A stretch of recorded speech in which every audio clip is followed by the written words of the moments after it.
Fairy or Elve stones are small glossy stones found on the land or sometimes flying through the air. They are rare and it can take a lifetime to collect just a few. And just like the four-leaf clover, it's no use going out to search for one. You'll never find one by looking. Donald Campbell came from Gorton in Scotland. One day he was working in a drain with a pointed spade. That evening, having left the spade standing in the drain, he was startled by something striking it hard with a loud knock. He discovered the noise was made by the blow of a smooth, polished, flint-like stone. He knew it as a fairy stone, put it in his pocket and took it home. Fairy stones are found by a person most accidentally, or because it was hurled at their head by the fairies.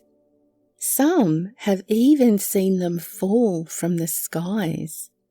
Well, however they come into our possession, fairy or elve stones are regarded as sacred or mystic stones. Take a look at this man's story. It comes from the west of Ireland. There was a man in the west who was bedridden for 7 years. He could do no work and had to be lifted by others when he moved. Yet the amount of food he consumed was enormous, and as everyone pitied him, people were constantly bringing him all sorts of good things, and he ate it up, everything, but he grew no stronger. Now, on Sundays, when the family went to Mass, they locked him up in the house, but they left him plenty of food, for there was no one in the house to help him. One Sunday, however, they left the chapel earlier than usual, and as they were going by the shore, they saw a great crowd of strangers hurling, and in the midst of them, hurling and running and leaping, was the sick man, as well and as jolly as ever a man could be. They called out to him, and he turned round to face them, and in that instant he disappeared.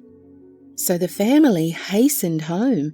They unlocked the door and went straight up to his room, where they found the man laying in bed as usual, thin and weak and unable to move. But he had eaten up all the food and was now crying out for more. On this, the family grew very angry and cried, "You have been deceiving us. You are in league with the fairy folk, but we'll soon see what you really are. For if you don't get up and out of that bed at once, we'll make down a fire and lay you on it and make you walk." Then he cried and roared, but they seized him to drag him to the fire. And when he saw that they were serious, he jumped up and rushed to the door, and before they could touch him, he had disappeared and was seen no more. They burned his bed and everything belonging to him, and poured holy water on the room. And when all was burned, nothing remained but a black stone with strange signs on it. It was by this they had no doubt that he performed his enchantments, and the people were afraid of it and gave it to the priest, who has it to this day, so there can be no doubt as to the truth of the story. And the priest, it is said, knows the hidden meaning of the strange signs which give power to the stone, but will reveal the secret to no one, lest the people might try to work magic with it and unlawful spells by the power of the stone and the power of the signs and the fairies. My father told me about Jimmy Smith. He knew his sons, but not himself, as he was dead before his day. But he often heard his mother talking about him. Jimmy Smith lived in Lower Augerloch, and when a young man he was taken away by the fairies. After some years he got back to his own people and brought back with him a little black stone. It was said he stole this stone from the fairies, and all his power was in this stone. He was brought all over Leitrim to cure people who were taken away with the fairies. He was nearly always successful, and most people regained their health after his visits. He cured all kinds of crooked feet and crooked eyes, humps and wasting diseases, as those diseases were believed to be caused by the fairies, in spite. The priests were very angry with anybody that called in Smith, but despite all the opposition, he did a great trade. The stone, as I heard it described, was about the size of a crown, was round and polished and jet black. A woman was one day going through the fields with a child on her back. After a time, she noticed the child was chewing on something. She took it from its mouth and saw that it was an Elve stone, which the fairies had thrown at the child. They are small and round, like marbles, with the tracks of fairy fingers on them. These Elve stones should be put into a jug with 3 halfpence and some chickenweed, and the jug should be then filled with soft water, then left aside for a few hours, and the liquid could then be given to cure sick cows. It has been known to cure many cows.